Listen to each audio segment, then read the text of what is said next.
Hey, everybody. Patrick Connor here, and welcome to the Knuckles and Gloves podcast. It's a good weekend of boxing. So that means that my dude, Aris and Pina, and we had to jump on. We had to talk about some boxing in the wake of a good weekend. Aris, what's up, dude? What's going on, man? Like you said, bro, it was a wonderful weekend of fights. It's one of those things. Boxing is it's tough to be a boxing fan a lot. We get shorted on a lot of fights. When big fights do happen, there's always some nonsense or bullshit with judges or a referee or something or another happening. But when boxing's done right, the judges get it right, everything goes according to plan. It's a beautiful thing, man. And this weekend was beautiful. Yeah, dude, it definitely felt like there wasn't anything unfair. And on No, top of that, there was some justice served in a couple places, but the main spot, the main source of justice was George Kambosos Jr. taking out Teófimo López Jr.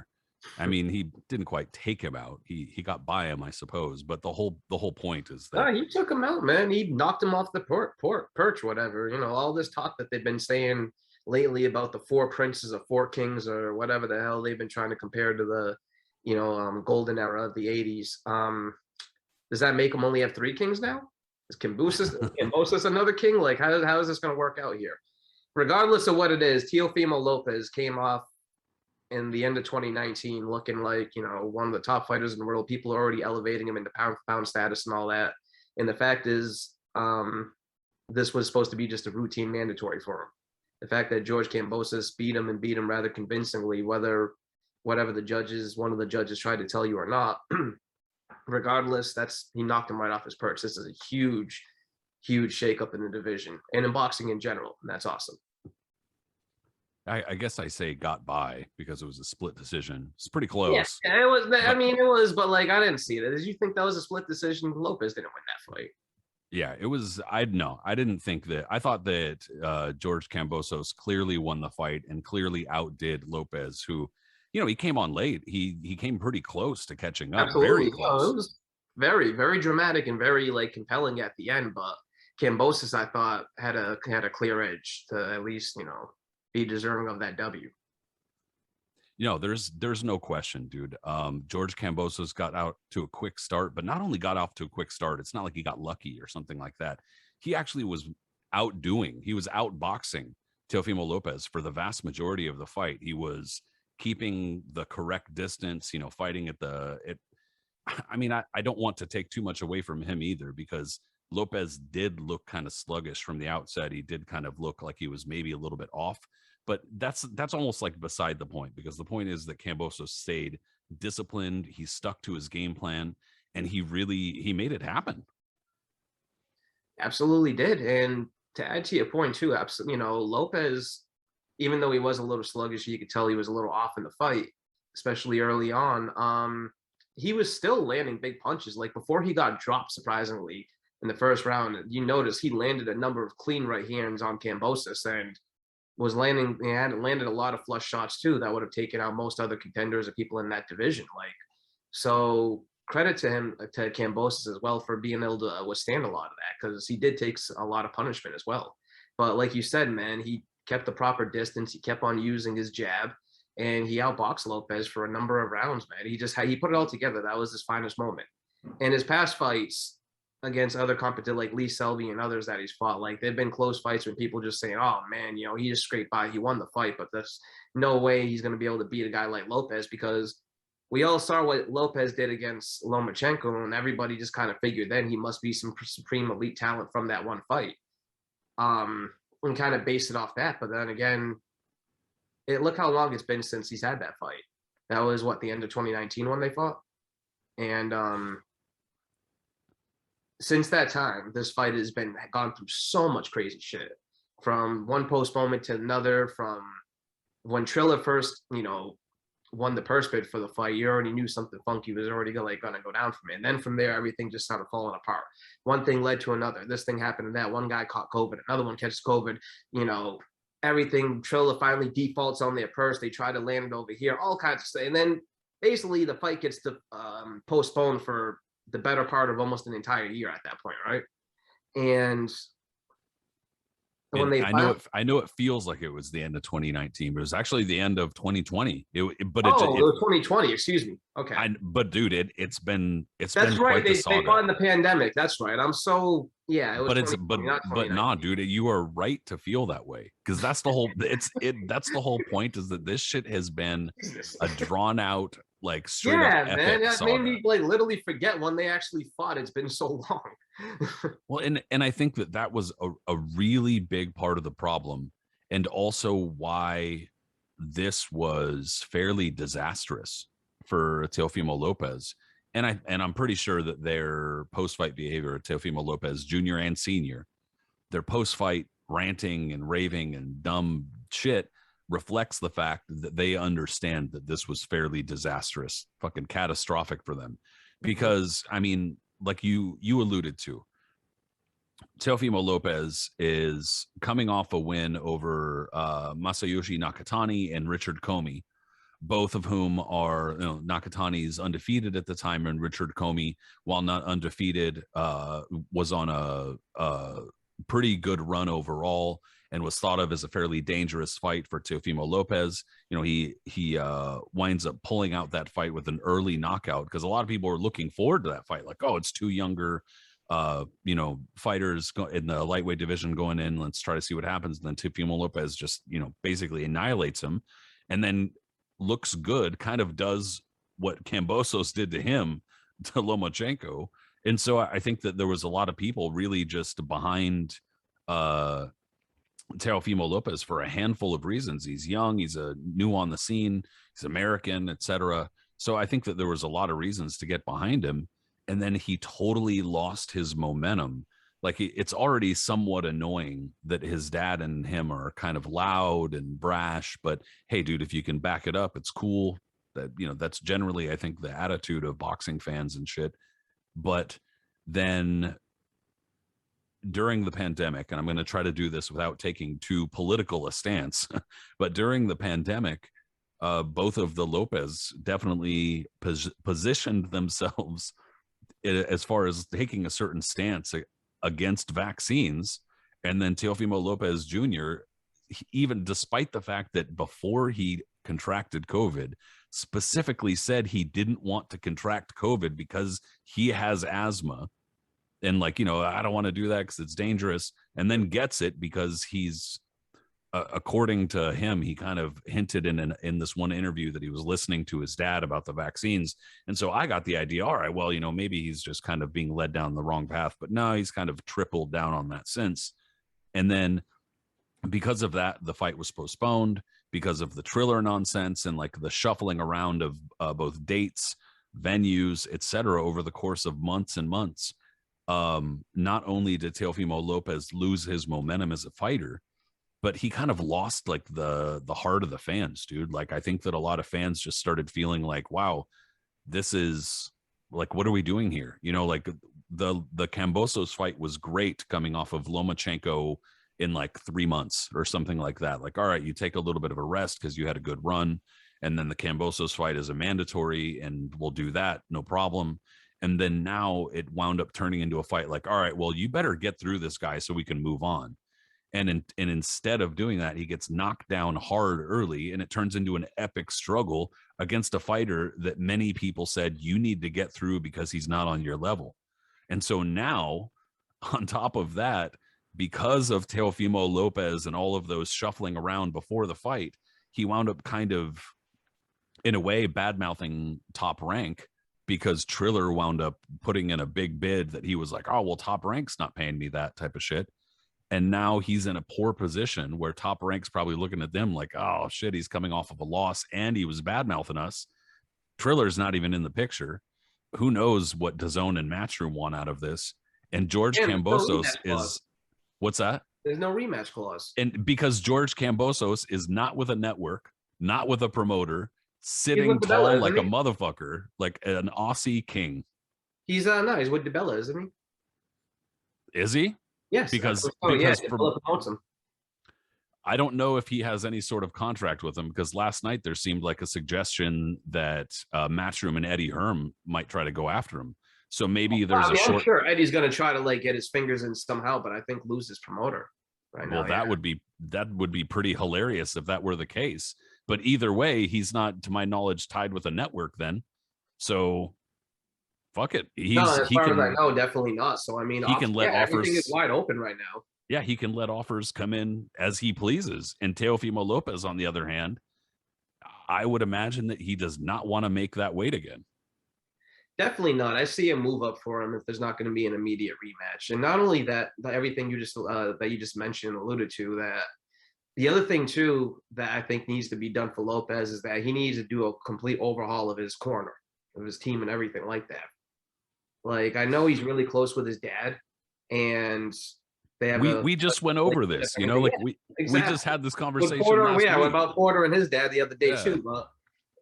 But his dad, at least Porter's dad, knows how to train. Like Teófimo Lopez's dad, did you notice any type of like relevant anything that would have been like actual good advice yesterday in the corner?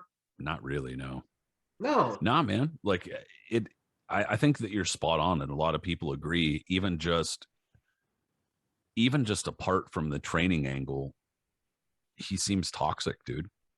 He brings drama.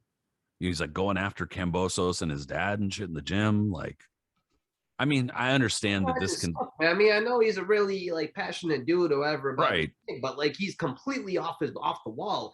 Not. I mean, we haven't seen Danny Garcia's dad and him like in a long time, so they've kind of fallen off. But this is almost like turned it up even more of a notch than what they were back in the day. You know what I mean? Yeah, it's kind of excessive, dude. And like I said, it's toxic, and it doesn't seem like it's good for Teófimo López Jr. either. Like apart from the loss, I don't know, man.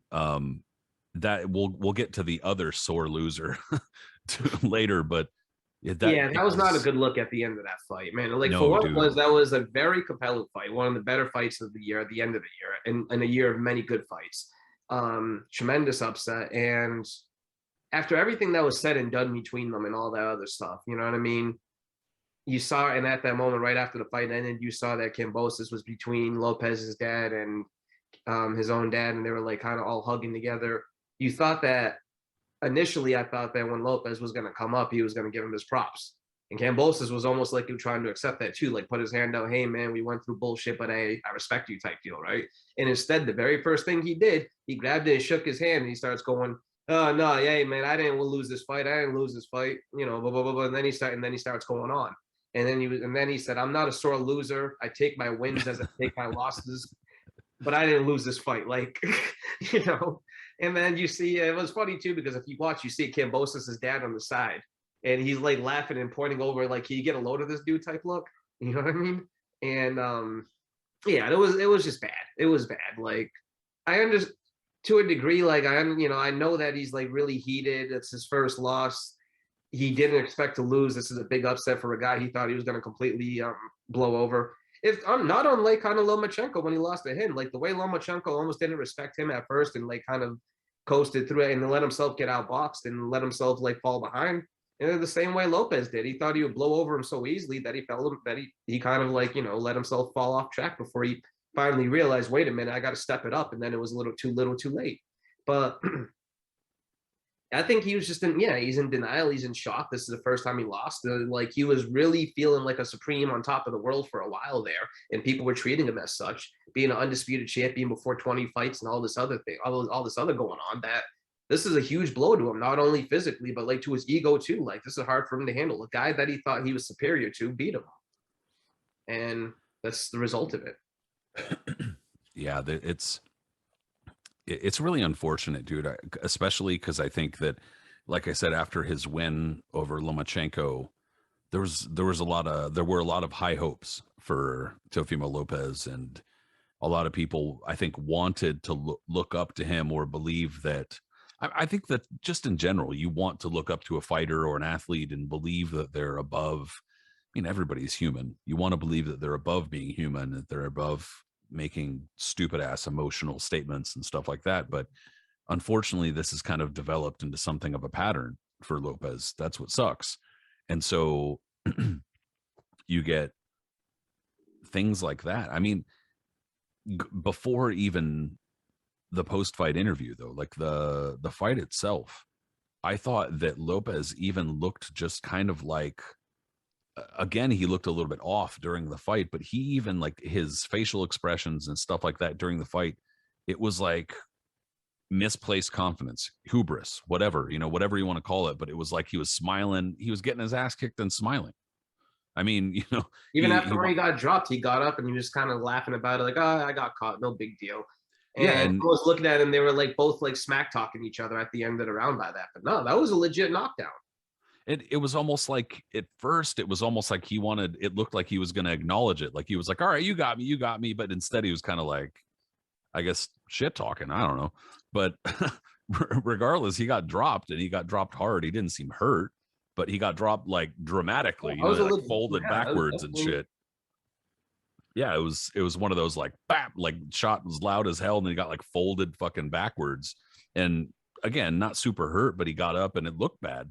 And then the entire fight, like I'd kind of mentioned earlier, George Kambosos it was masterful. It was really simple. He wasn't really doing anything dramatic, taking really short shuffling steps back and making Lopez work right into his jab, and then walking Lopez into a left hook. Like he was like fucking working that left hook like gangbusters, dude. Just boop, boop, boop. Like not even super hard either. Just tearing his face up with the left hook. And by, I think it was like round 3, Teófimo Lopez' right eye was already swelling up. And then a couple rounds later, his left eye was cut up. He looked like shit, dude. His face just looked busted up as hell. He looked like he was going through the grinder, man, for sure. Absolute. And the thing is, too, for a fight like that, usually when a person sustains injuries like that in their face, there's usually a lot of headbutts and other things. No, the majority of that damage was all done by Kambosos' fist, which is really telling. And credit to him, because again, that was a huge. Nobody was predicting him to win that fight. And it was almost like put up like a joke. A lot of people kept on saying on Twitter and other places, whenever it got postponed or whatever, there was more drama regarding Triller and the fallout from that, and when it was finally going to take place, everyone's like, who gives a shit? Who gives a shit? If you actually cared about it, either you're in Kambosos' camp or, you're Lopez's #1 fan or like something like that, right? And again, when it finally happened last night, you got the sense too that everyone was like, okay, we're excited just to see Lopez in the ring, not more so than the actual fight. It's a chance to finally see Lopez back in action. Then we can move on from this, ridiculous fiasco. But right. Yeah. Instead, look where we're at now. Lopez, we don't know if there's going to be an immediate rematch. I mean, there might be, but Kambosos alluded yesterday to saying, telling Lopez, hey, let's do it in Australia, which I'm not sure if Lopez is going to be willing to do that. But I mean, that could be a logical thing to do now because, hey, Kambosos is champion. There's no rematch clause, and he kind of has like, the balls in his court now after everything that went down. So there's that. There's moving up to the junior welterweight division because, like you said, I'm not sure how much Lopez can handle himself, still making 135 healthily and still trying to like compete as an elite fighter over there. But what I do think is going to in a shakeup of the division, what I do think is going to happen now is that all these other kings and champions, whatever, they want to be calling themselves, that instead of just barking back and forth that they were going to be fighting each other and nothing actually happening, all of them now want to target Kambosos because they think they could beat him. Exactly. They're going to think Kambosos is the easy mark. Exactly. And since he's the ring champion now too, isn't he, after this? I mean, I believe so, because he's the man who beat the man who beat the man. So, I think that everybody, like Devin Haney was already calling him out. Ryan Garcia was calling him out. I think Shakur Stevenson was even calling him out, saying, I'd love to go to Australia to fight him. Like, they're all trying to chomp at the bit now because they think they see easy work. Well, I mean, even dude, Lopez came so close in the 10th round. He wound up actually finally, it looked like, and I think it was rounds 8 and 9. He was kind of catching up. And Kambosos was beat him down. Well, and he was kind of catching up, and Kambosos was slowing down. It was like, he's not jabbing as much. He's kind of having to clinch a little bit more. And Lopez looked like he was like onto something, And then finally he winds up catching him pretty good in the 10th and dropping him. And Kambosos' legs looked bad. He wasn't moving well. He was having to clinch a lot. And I thought, oh no, like here it is. He's catching up, like all of that good work for nothing. But he made it through. And not only did he make it through, he whooped Teófimo López Jr.'s ass in the last 2 rounds. Like he smacked him around, dude. Like that would have been the moment for Lopez to go ahead and seize the moment, and it didn't happen, dude. Kambosos just beep, beep, beep, beep, beep, like all for the last 6 minutes was just tipping him up. And I mean, Kambosos for being able to recover like that, because I myself also thought that he was finished at that point. Totally. When he got dropped and there was still like a good amount of time left in that round.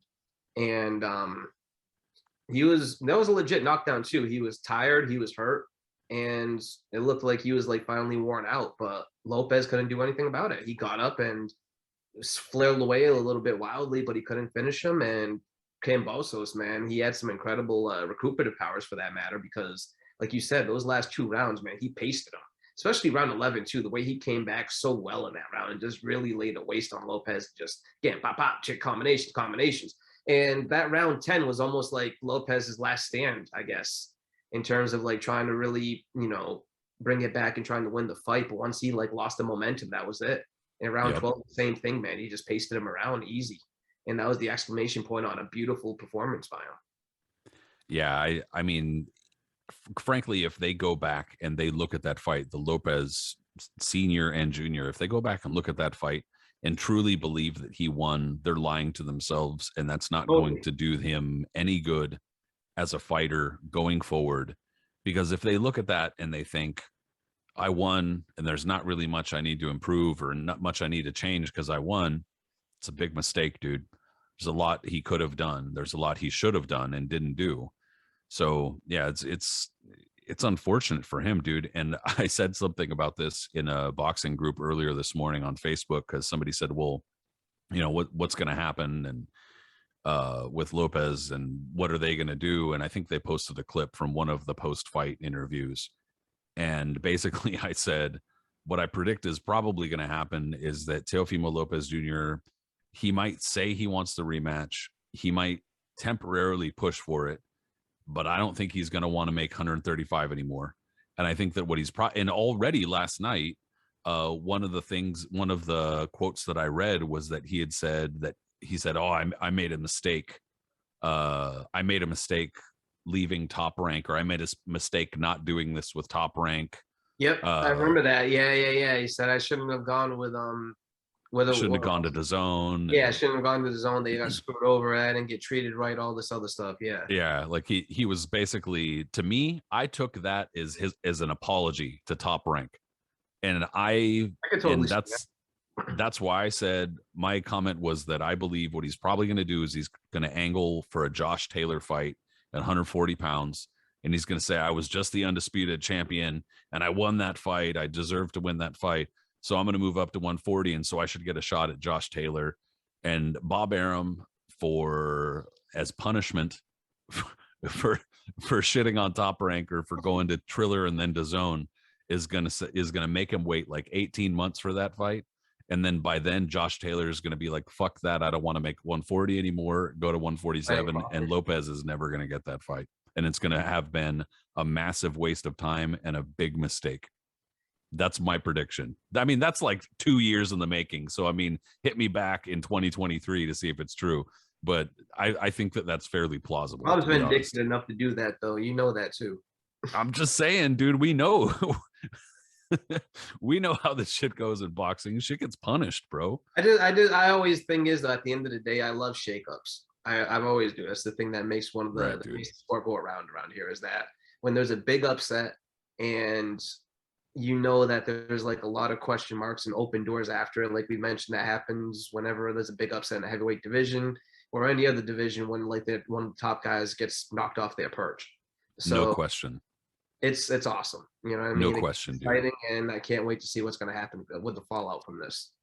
The only possible downside is that sometimes there's such a scramble toward that one person or toward that situation that it winds up delaying other shit.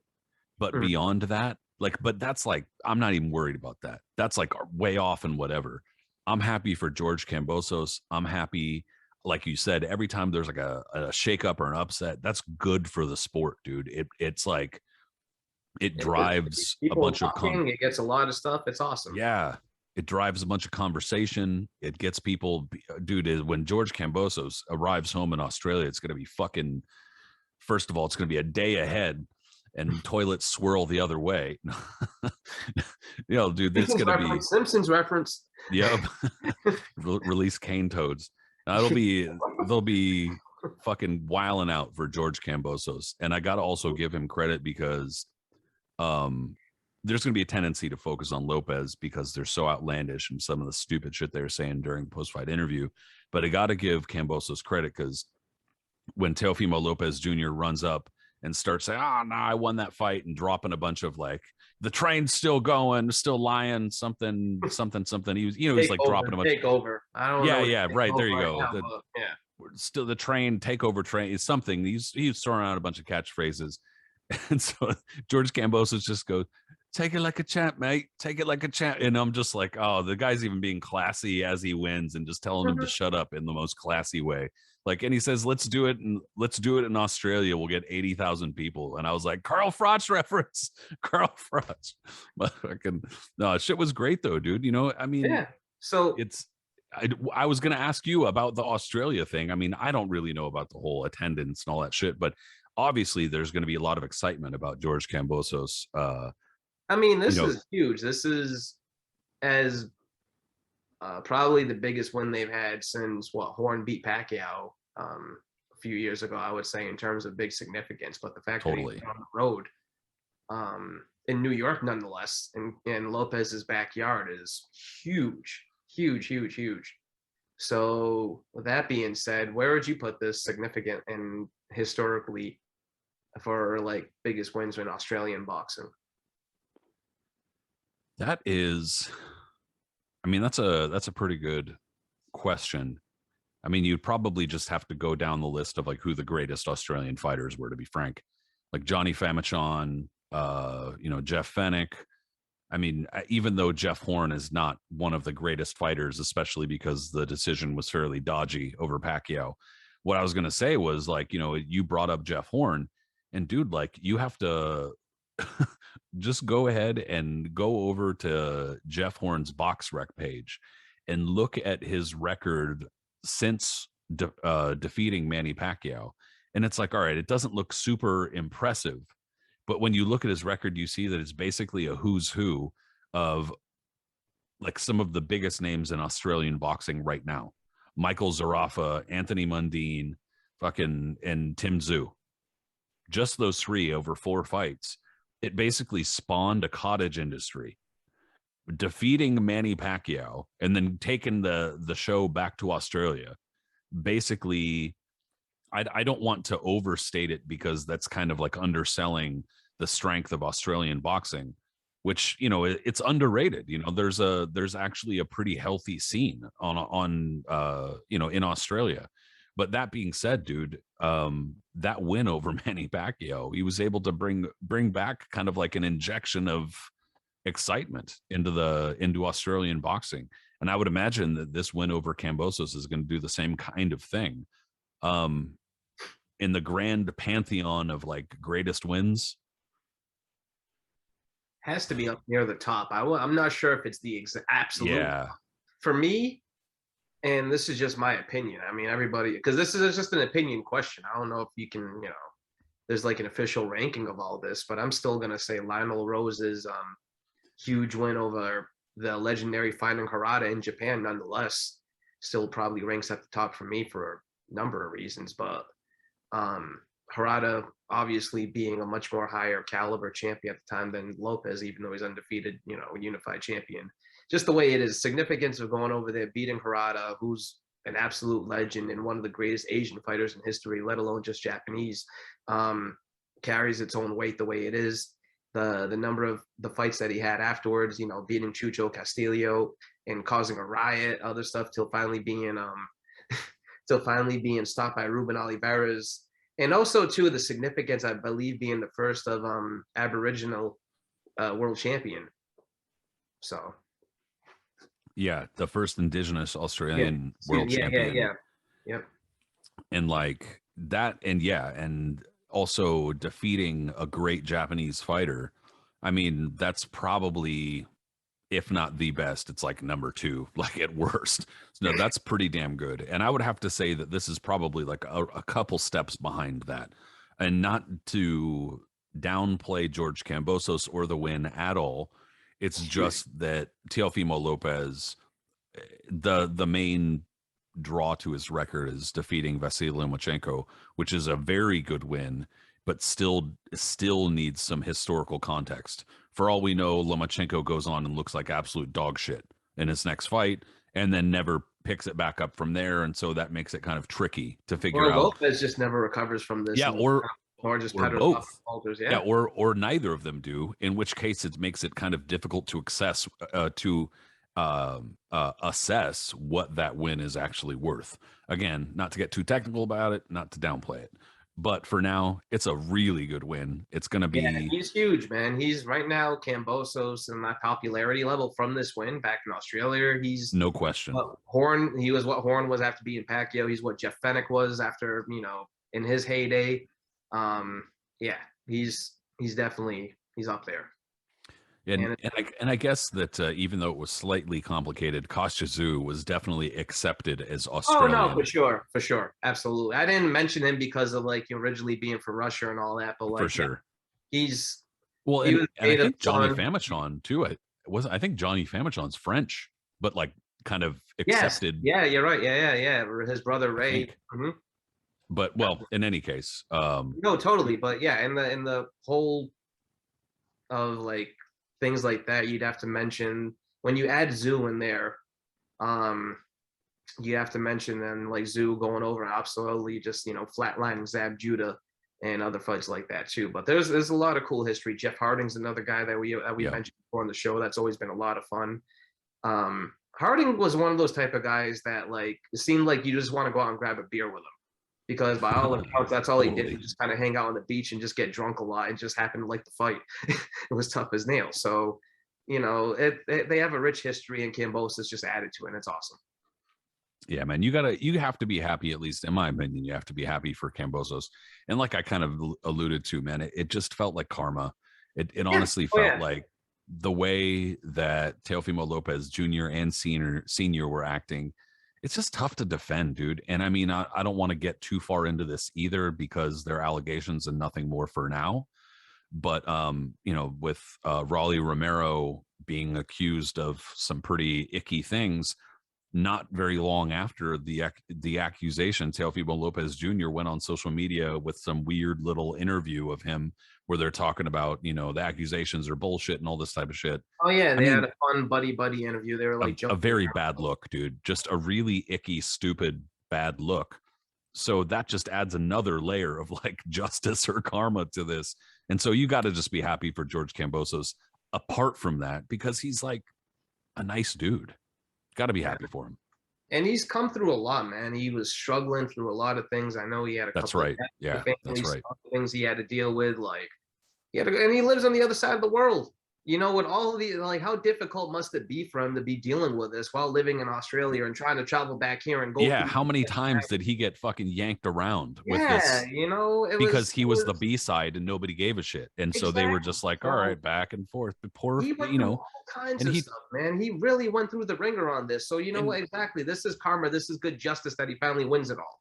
And I mean, it's honestly like I'm not trying to get too fucking weird or philosophical, but it is inspirational because you see how Lopez is acting in the wake of a loss and, taking his first L and not acting like a total fucking baby. And then George Kambosos, after getting yanked around for however long, like almost a goddamn year, it just took it, was like, whatever, rolled with it, and then got the fucking win.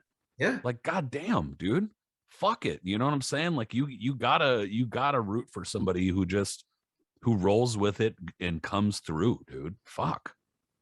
That's what boxing's about, man. Like we said, it's a beautiful thing when an upset occurs like that. And this is probably the upset of the year. It just because of the level that it happened at, it's got to be, it's almost got to be, and it's good shit, dude.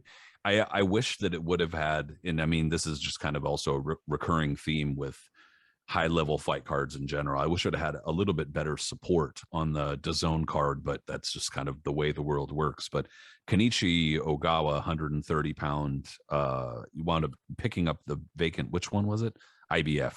I don't know what's what these days, bro. I gotta like. He picked up a strap. It's one of them. At this point, man, just pick a name. It doesn't really matter. It's a belt, but he wound up defeating, I mean, just really beating the hell out of Aziga Fusile, South African, just absolutely kicking the hell out of him to the point where I have no idea who came up with that 114, 111 card. Was it? Let me just look. Steve Weisfeld. Of course, it's fucking Steve Weisfeld. In any case, dude, Steve Weisfeld comes up with a 114, 111 card for Ogawa, which was just absurd because he beat down Fusile really bad. That was a beatdown, man. It was bad, man. And that's not like distance either. And it's not like anybody's fault per se, because that on paper didn't look like a terrible fight. It just wound up being really shitty. And in any case, Raymond Ford also on the support for that wound up scoring an 8th round TK on Felix Caraballo. And that was, I think, for some fringe title, but whatever on that. That was a pretty solid fight, but somewhat one-sided. And speaking of one-sided, the opener, Zilil Zhang, who we know just being a very large heavyweight who's undefeated, but I want to say he's like, isn't he like 42 or something like that? He's in late 30s, I think. He's a little bit older. Yeah, he's a little bit older, but undefeated nonetheless. And you also don't see a whole ton of Asian heavyweights just overall. So something of an attraction for that reason alone, but scored a one-sided TK over a dude named Craig Lewis, who looked like he was just chosen out of a name chosen out of a hat. Poor guy. He's probably going to be in line for a big fight this next year, I would say. At this point, he's been featured on DAZN enough that they know, with him being very I mean, like, he did bring in fans to the Garden yesterday. You saw them there cheering for him. So for sure, yeah, he's popular, and he's been maneuvered well to the point he has. That, yeah, absolutely. Terry and Tommy Lane has both done a very fine job of putting him in this position. So I can definitely see next year him being put in a fight where, whether it'll be like for somebody stay busy or whatever it is, but I could see him being, fighting a high profile name in the division next year. They've kept him visible. They've done a really good job. It's not easy. It's not easy to maneuver heavyweights right now at all. So I mean, it's just the way that the division works, with it being so top heavy. And they've done a really good job of maneuvering him to a point of being visible to, like, American fight fans, even if he's not an attraction or popular to that degree, where they kind of went in them, where DAZN loses me is Chris Mannix. I'm like, I even feel bad like saying his name. Did he say he was going to say Anthony Joshua was going to China or something to fight? Yeah, they're talking about Joshua Zhang in China. Like, this sets up Joshua Zhang in China in 2022. Man. No, it doesn't. Come on, dude. I don't even want to have to talk about him or about this. Like, just like I don't want to have to talk about Andre Charlo, when even Demetrius Andrade is like, stop bringing that up, Chris Mannix. Let's talk about fights that are actually possible. That's the biggest fight that can be made in boxing, bro. What do you mean? And I mean, even the fighters are correcting him right to his face, and he's like, dude, they're telling you, stop. But in any case, no, it's look, he's like I said, and like you agree, they've done a great job maneuvering him to a point where he should at this point be taking on some other, like some top 10 or top 15 contender. In my opinion, that's where he is. He's not at a Joshua in China point. That's like 2023, tail end of 2023, if we get there type of shit. Like that's a ways off. But regardless, there's enough heavyweights that Eddie Hearn and DAZN future exactly easily be put in the mix against one of them. So yeah, I see exactly. That. It's not outside the realm of possibilities. It's just not like that. Not quite like that. Yeah. But either way, I'd like to see him actually. It'd be a good fight. A fun fight would probably be him and Michael Hunter. I would love to see Zhang against somebody like a Hunter who's going to come to win and who's going to be like a serious test. Because I mean, dude, you can't. That's the tricky thing about like a heavyweight at Zhang's age is that like you have very limited time, and it could just be like take a temple shot and his legs are done, dude. There's nothing there. It's tricky, dude. So I think that would be the good type of fight, a good type of fight where somebody could put their paws on him, and you'd see where you are. But there's some risk. Very much so. But I mean, look, dude, the DAZN card was only actually 1/3. I was going to say 1/2 because they had the other third was the Triller Triad Combat. But I'm not going to lie to you, I only watched portions of the card and caught some Metallica.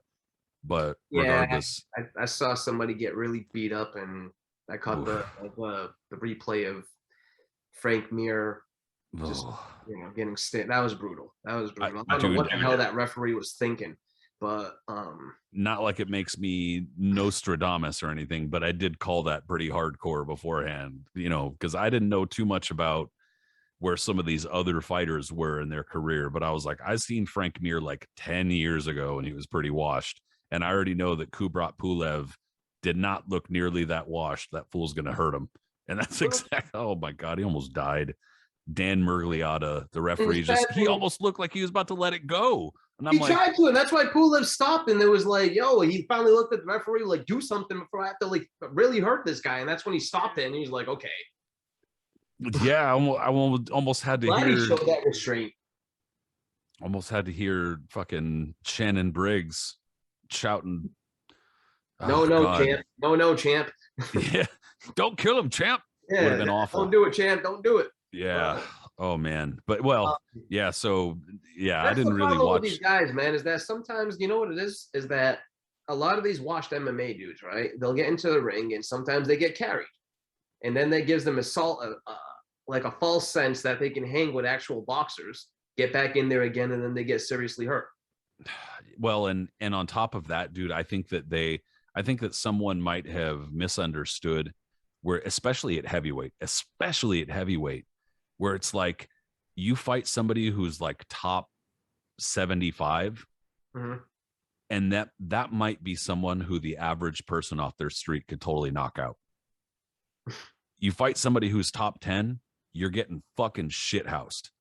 Like, I mean, like I'm just saying, like that's where the fucking drop off is. Like it's so large that it especially at heavyweight and with the division being the way that it is right now.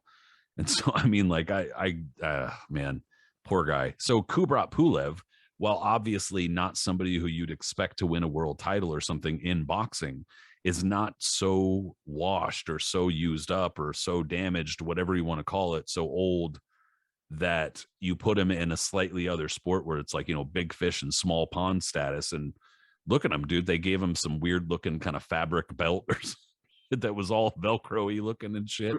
And he's like, talk about this is the future. I don't know, man. Maybe it is, maybe it's not. I was under the impression that there could be elbows used last night, but I didn't see any elbows thrown. But again, that's what I thought. That red like tie clinch, which I'm not gonna lie, I'm not exactly sure what that means. I think so. Like elbows and being like dirty boxing. No, I was under the impression that there could be elbows, but then it seemed like later there was some confusion over the precise nature of the rules, which is not totally. Well, look, I wasn't even planning on getting into it, but might as well since we're sitting here talking about it. Not going to go too far, but I know Aris is already grinning because that usually means I'm about to go on a rant. But no, like I honestly will try to make it brief. BYB Extreme is a bare knuckle organization that basically tried to pioneer the use of kind of different shapes of rings. Like they initially started out in like 2014 and 2015. And they started out with like a diamond shaped ring or a diamond shaped combat space, whatever you want to call it, so that it was a slightly different flow of fighting. And to be frank, I was somewhat unaware of BYB at this time, so I couldn't speak up about that. I just know that this is the history of it.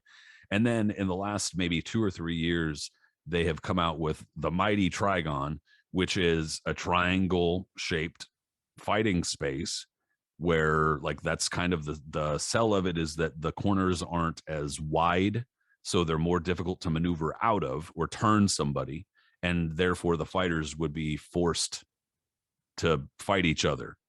And then basically the rules were that similar to BKFC, it's not a fully bare knuckle, like nothing on your hand bare knuckle, but it's their wrists are reinforced with hand wraps, but then the knuckles left bare, so that way it's less likely in theory that you're going to break your hands punching, but they get hand breaks in them all the fucking time, especially because you get tired and then you connect in a weird way. It really doesn't take that much when you're hitting a skull, to be frank. So point is, the whole rule thing and blah blah blah. And then as of a week or two ago, when Triller announced that they were doing the triad combat, it was like a month and a half ago or something like that. It really wasn't that long ago.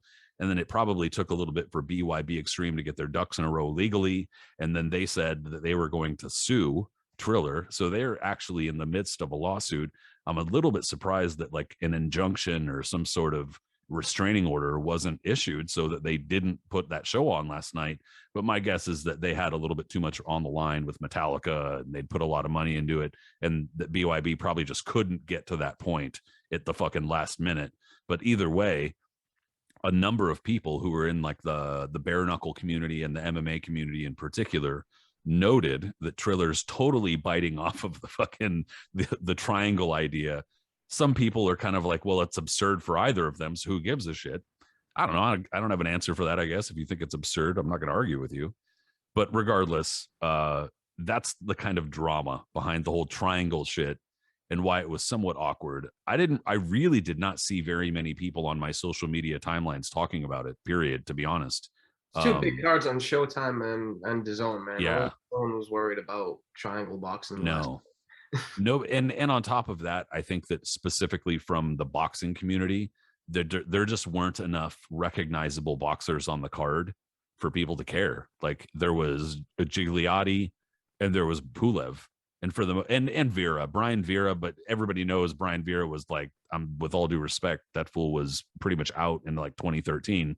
So any despite looking fairly beaten up for the first couple rounds, still wound up keeping it close with the dude. So I'm not even gonna lie, bro. There was like one or two fights I wasn't sure which one was the boxer and which one was the MMA guy until the announcers finally differentiated them. 100%, dude. You're not even alone, and it's not even like you're some casual ass fan either. Like, yeah. So it's unfortunate.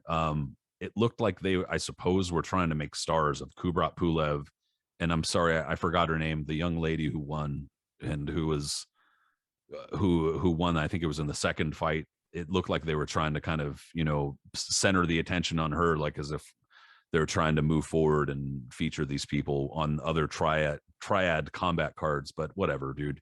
So I mean, anyway, I know I just ranted for a while. I was just trying to make sure everybody understands this triad business, because there was a whole bunch of shit and nobody was talking about it, and I think people are probably confused about it, understandably.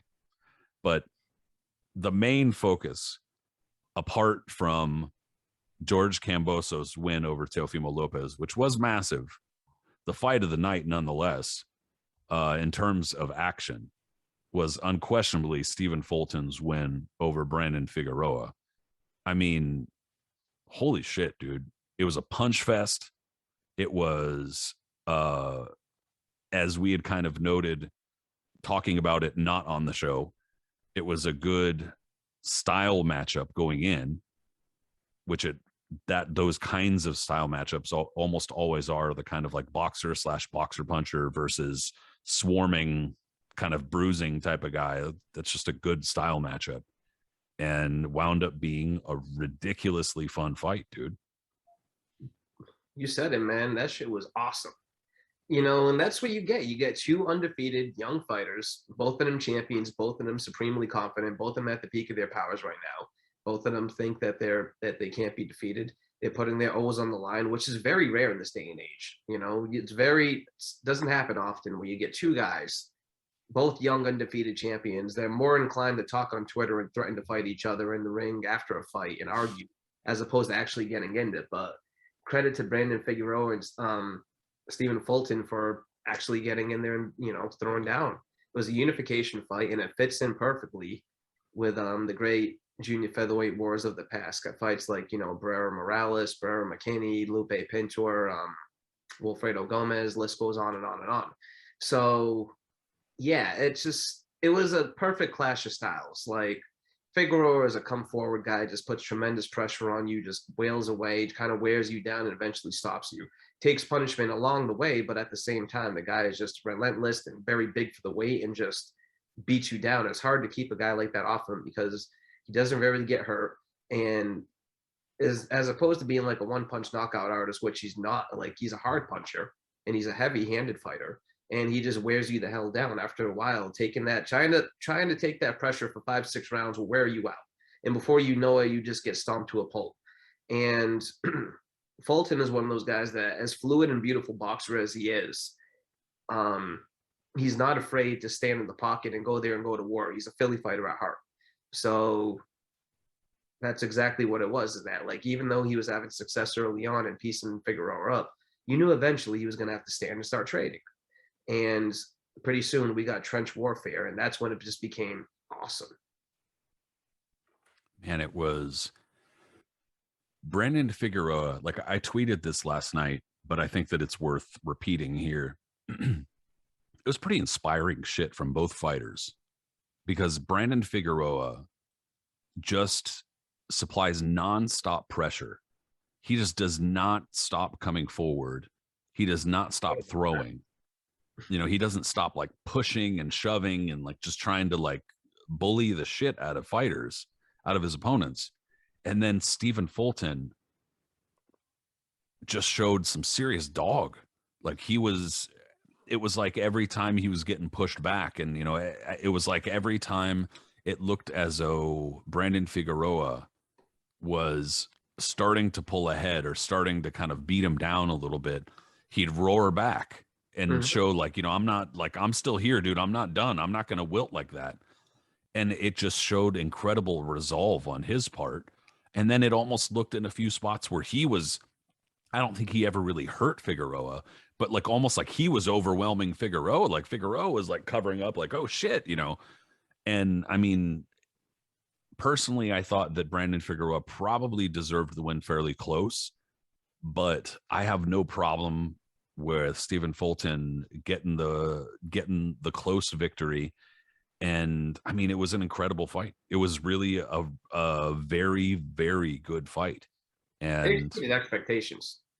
Yeah, for sure. And the expectations were fairly high, at least among the hardcore community. It didn't really get too much mainstream play. One of the things that Steven Espinosa was saying yesterday was that ESPN didn't cover the fight at all, which was, I mean, I guess not necessarily surprising given the kind of way things are often factioned off with, you know, this promoter and blah, blah, blah, and ESPN more or less being with Top Rank or aligned with Top Rank or whatever. But even so, that's just kind of irresponsible, because it's a unification fight, and on paper a good fight. I don't know why you wouldn't cover it, but And it's featuring two of the top young fighters in the world right now, as undefeated world champions fighting each other in a unification fight. So it's something that doesn't happen that often at all, ever. And especially this day and age, it's extremely, extremely rare for it to go down. And it produced one of the best fights you could find, man. Like, everybody on Twitter, everybody around just loved it. From round 6 on, I mean, even before that, from like up till the 6th round, that was already 12 rounds worth of action. You know what I mean? Like, it was just one of those, like you mentioned, man, it had so many flows. It was a hell of a fight to score too, because it had so many levels to it and so much back and forth that you really just came down to, I would say, what you preferred, you know, whether it would be like, do you prefer Fulton's precise punching and the cleaner landed shots that he would land when he would go on his flurries, he landed some really eye-popping combinations, and judges do catch all that.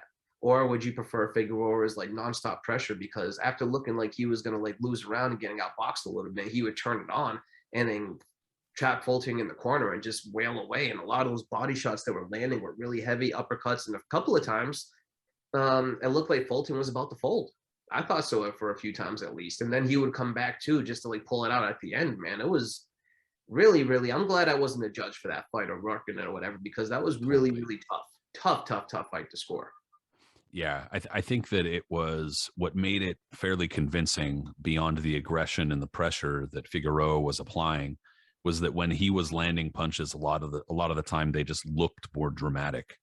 They were snapping Fulton's head around, or the body shots, dude.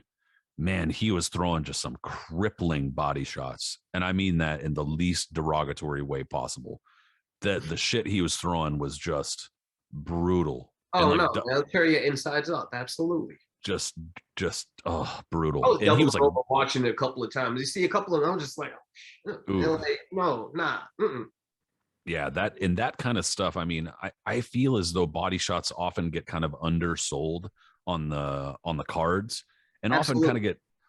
of get undersold when, like, and this is the kind of shit where I hate people say when people say shit like this, generally speaking, where they're like, you had to be there. It's different when you're there live, and it's not the same. Because usually I'm like, that's not true. I've been to a lot of fights. Generally speaking, you see what you see, and it's the same fucking shit. But body shots are different, dude. When you're up close and one fighter's landing serious body shots, it's like you can hear the other fighter and the noises they make and shit, and you can hear the way the punches land just different. It is different. That's one of the biggest reasons, like where it's different, biggest ways where it's different.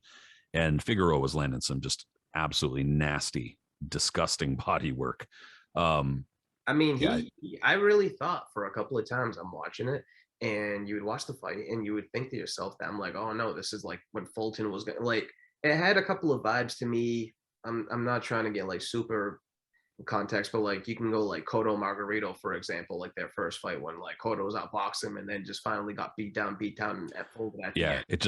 it caught Or up with him. it caught Like, up with him. Or like Chavez, Chavez Taylor, another fight, kind of like, their first one, same thing. Not as brutal, but you get what I'm going with that, with just like the body shots, yeah, more absolute getting worn out before you just can't take it anymore. Kenneth Bohari, the dude from PBC, Mhm. who's on Twitter, I'm pretty sure it was him. Really early on, he said that it was giving him Tony Giroff vibes. I thought that was a pretty good call, actually. Actually, very good call. Yeah. It actually didn't have the same crescendo type of ending that Tony Giroff had, and I think that Tony was a little bit more in control than Fulton was in that fight, or at least I would say a little less bothered, because Hmm. Fulton was definitely pushed around and kind of like bullied, and there like you just said, there were a number of points where he looked really uncomfortable. He didn't look like that was the way he wanted it to go. But I would say also, if you go back and watch the fight, and I'm not going to advise anybody go back and watch the fight at fucking half speed or something like that. Like, that's ridiculous. But if you were to go back and watch the fight, uh, just a little bit more closely, I guess, you would probably see that Fulton was rolling with a lot of those punches, was kind of covering up and taking the steam off, taking the mustard off those shots with his head movement. And I would say even some of the body shots, he was even kind of like bracing for, in a way that they probably weren't landing quite as hard as they otherwise would have. But regardless, it was rough, dude. It was real rough. And I was a little bit surprised that he won, just given the way that judges tend to go in fights where they usually favor the aggressor. But nonetheless, dude, I have no problem with Fulton winning that fight. And also, dude, I'm sorry to bring this up. I'm sorry to say it, but those are two. That's like the a fight between the two best looking fighters, maybe on record. Maybe on record. Dude, those Well, are the two model looking motherfuckers. I'm just saying. And they could both fight their asses off. It was a great fight. it's a hell of a fight. Hell of a fight. I'm trying to think of two other pretty boys who fought at the same time now. It make me rack my brain. Yeah. Some like, Sean O'Grady against somebody. But Would no, it Delo was Vargas be considered that, or was Vargas not considered a pretty boy? Vargas was probably not quite on that Oh, that level. girls But didn't like his frosty tips back then? dude, maybe just go with De La Hoya Paez. Yeah. Oh yeah. Yeah, Absolutely. Paez the dreamboat. Okay. No, it but it was a really good fight. But But It like was I said awesome, man. earlier, It was just one, and it was one of those two that it deserves to be run back. I don't know if it's going to happen because, like you mentioned on Twitter, it was really funny. Figueroa is really big for the weight, all right, and yeah. the fact is he had to cut a lot to make that. And then the 1 second that what was it, Jim Gray mentioned about the weight cut. Yeah. You already Yeah, know. he's like, so I was gonna say earlier, I mentioned earlier the sore ass losers of the evening, and unfortunately Brandon Figueroa was also a fucking sore loser. Yeah, that was bad, dude. For I such a mean, really, really, really good fight and a really close fight, that you can't really complain either way how it would what go. I mean, I and can who's say I'm not sure if it was 116, 112, but I'm not complaining about who won the fight. no, I don't really, like I said, I don't agree with who won, but it was close enough that I don't care, and it was a really good fight, and Mm-hmm. so I don't have a problem with it. But I mean, they get the decision, and then Figueroa walks over and he's like, tell me you thought you won that fight.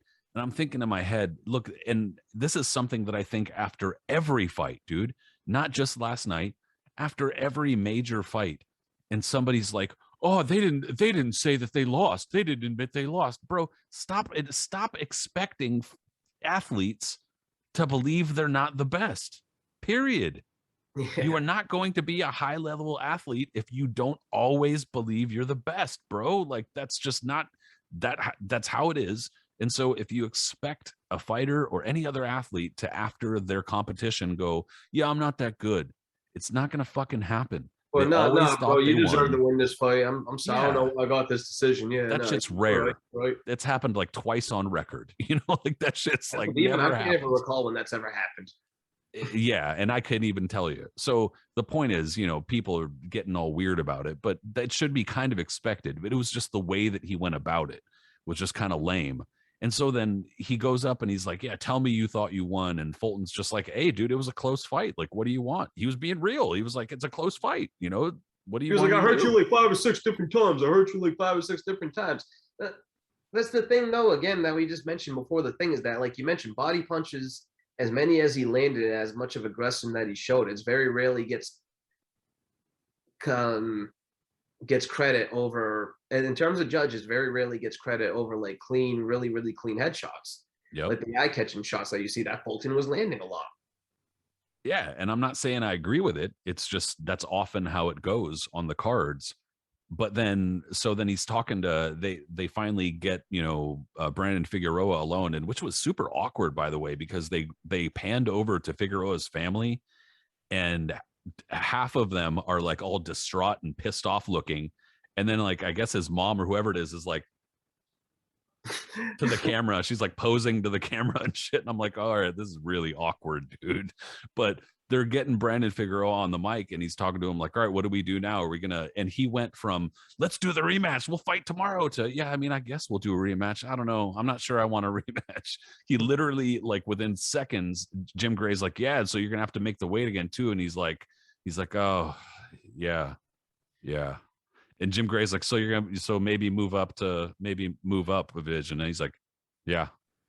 It literally within the span of like 10 seconds went from rematch right now to actually, no, Yeah, that's a good point. I don't know if I want to make that weight again, man. yeah, we'll see. Like, shit was funny. You could just see the hamster wheel going. It was fucking funny as hell. But it's just really it was a really good fight. And it was unfortunate, especially after a fight like that, to hear Brandon Figueroa carrying on and just kind of making excuses, dude. It sucks for like to hear poor sportsmanship, especially just after really good fights.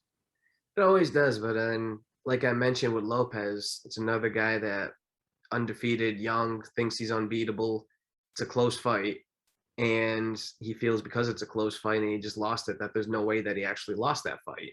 And because he thinks he doesn't lose that fight, and he's still young and kind of immature and never had to experience anything like this as a pro, and now that it's happening at the highest level and most high-profile fight of his career, he just acts out because of it. Something he couldn't handle, something he wasn't ready for, and a lot of guys, it shows their level of how they can handle things. Some fighters, it's rare at that age, I guess, to say that a fighter is going to handle it, handle a loss like that and be like, hey, I just got to go back to the drawing board. It was a legitimate loss. It was a close fight. We'll have to see what I have to work on, X, Y, and Z, blah, blah, blah, and then go from there.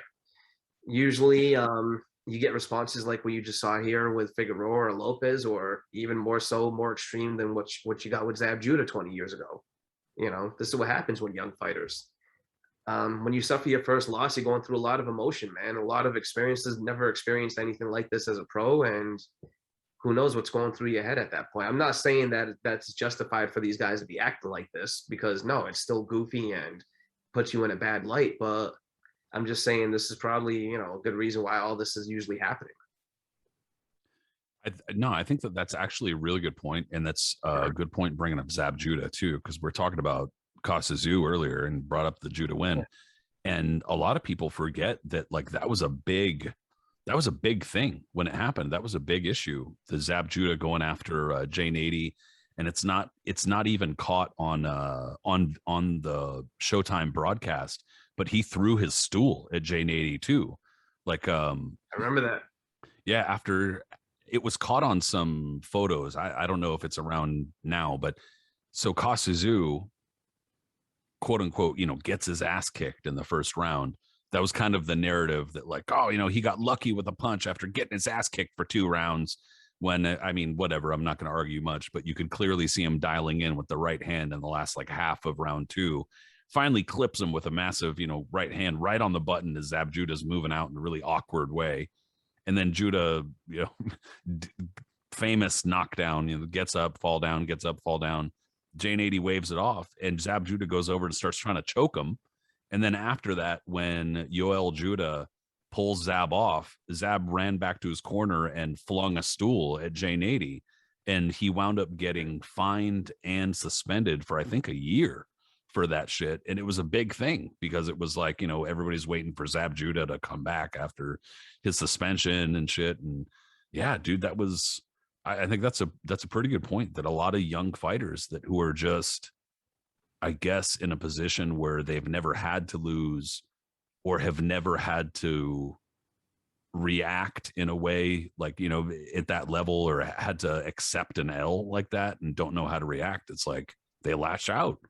It's unfortunate. Yeah, and I guess in the amateurs, when you lose at a certain level, you've lost, but this is the pros now. It's almost like an entirely different thing for you. And the fact of the matter is, when you reach a certain level in the pros, that now you have this fame, especially now too, with like the social media age, where you got this clout and you have all these people and then these like groups just kind of backing you and everybody's supporting you. You got all these clicks, everything, all this other bullshit going on.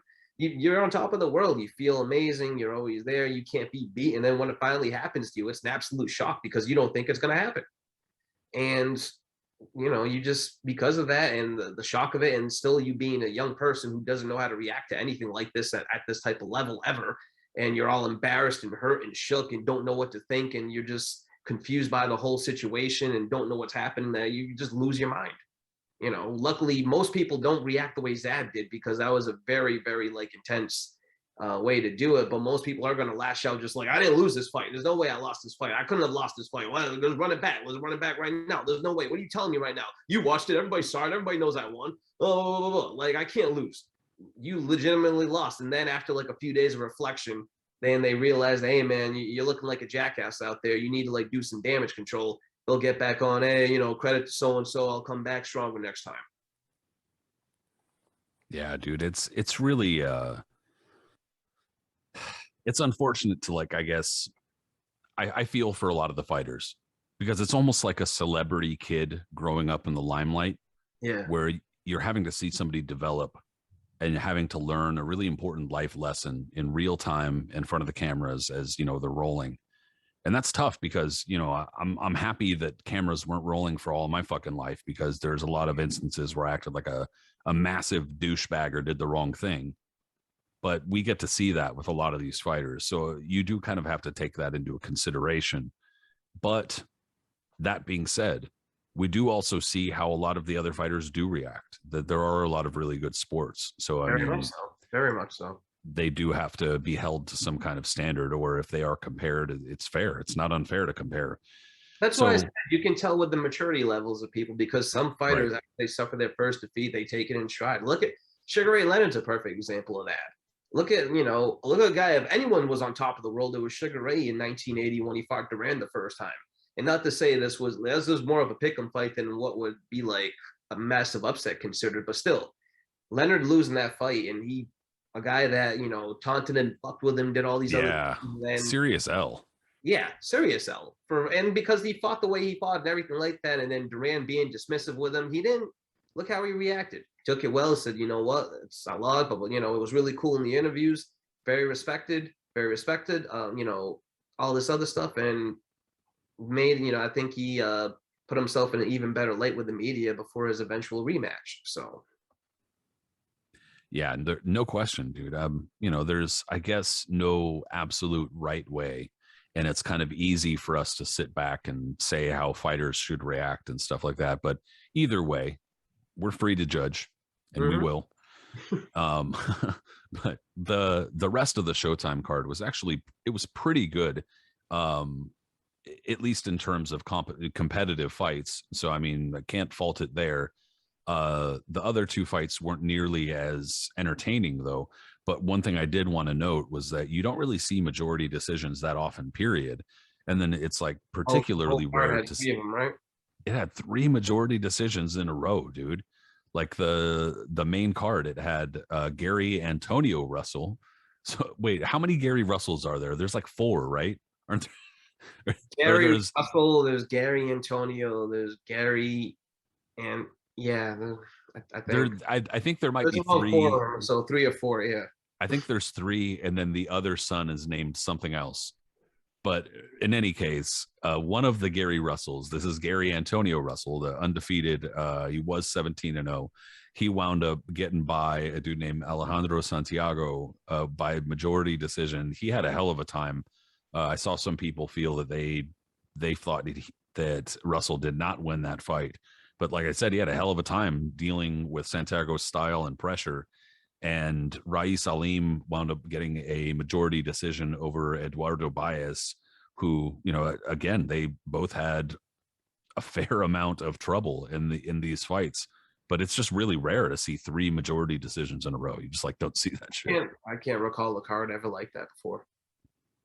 It's almost you brought up Duran Leonard, and I think that first fight wasn't the first fight the one where the judge scored like 12 rounds even or something like that, or was that the rematch? I'd have to look. Definitely, but it had to have been probably the first fight.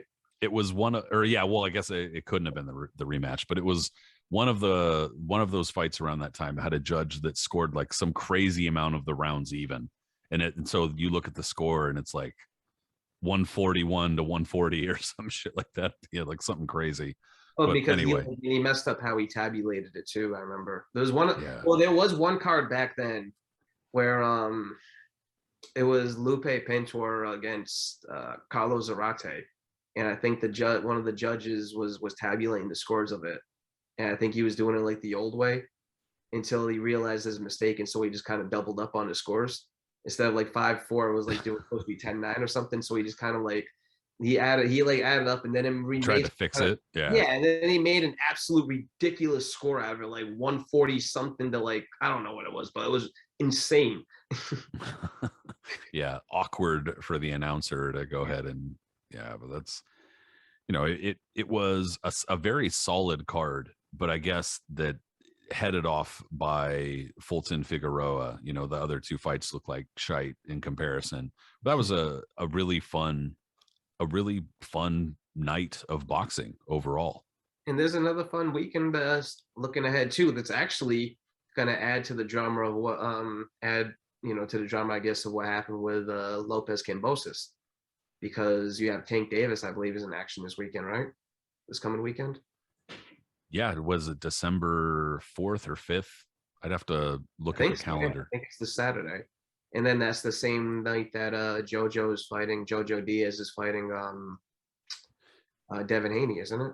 Yeah, so the 4th, yeah, I got the days mixed up. The 4th, Devin Haney is fighting Jojo Diaz on DAZN, and that's for the the WBC Gmail lightweight title. No, I'm just fucking around. Who is the WBC champion, man? I don't want to spend any time on this, but like, do you know? Is it Kambosos? Is it Haney? Is it?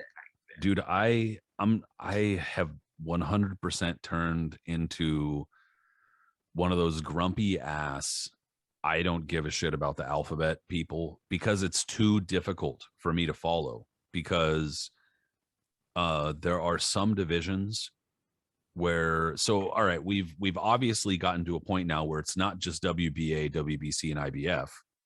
We've gotten to a point where we've totally adopted the WBO. Some people want to also adopt the IBO. Mm-hmm. And so it's like, we've now gotten to a point where there's at least 4 per division that we are supposed to recognize. But then on top of that, the WBA and WBC often have, in multiple divisions, more than one champion or more than one belt. It's too much, dude. Like I can't pay attention to all of this shit. Like I don't think it's just me. Some people might know all the champions. I don't feel like it's worth my time to figure it out. Last time I was able to do that was probably the late 90s, early 2000s. Early 2000s for sure. I knew almost all of the champions in the early 2000s, but even then it started getting like 2003, 2004 was when WBA came out with the emeritus shit, and then the WBC came out with the super champion, or I might have mixed those up. I don't care. Point is, they're both dumb. So that's when it started for me going like, what, dude? No, it's too much. Yeah, it became absurd, man. Now it's impossible because we got 2 different WBC champions, 15 different WBA champions. IBF at least stays consistent with their one, but they always have shitty mandatory challenges, so they suck too. WBO, I have no idea. People want to consider the IBO or they don't. I just, you know, I know, what? dude. Who cares? It's too much. It's too much. So then last night, and this is like the frosting on the fucking cake, is that last night George Kambosos wins what we're calling the undisputed lightweight championship and the ring championship, which a lot of people are also going to recognize. But then not only on Friday, there's going to be some announcer guy going, the world lightweight title. And then on Saturday, there's going to be another announcer guy who maybe even the same, because he just gets paid by both networks, going, the world lightweight title. It's going to be the same shit on both nights, despite the fact that last night it was the undisputed lightweight title. It's too much, dude.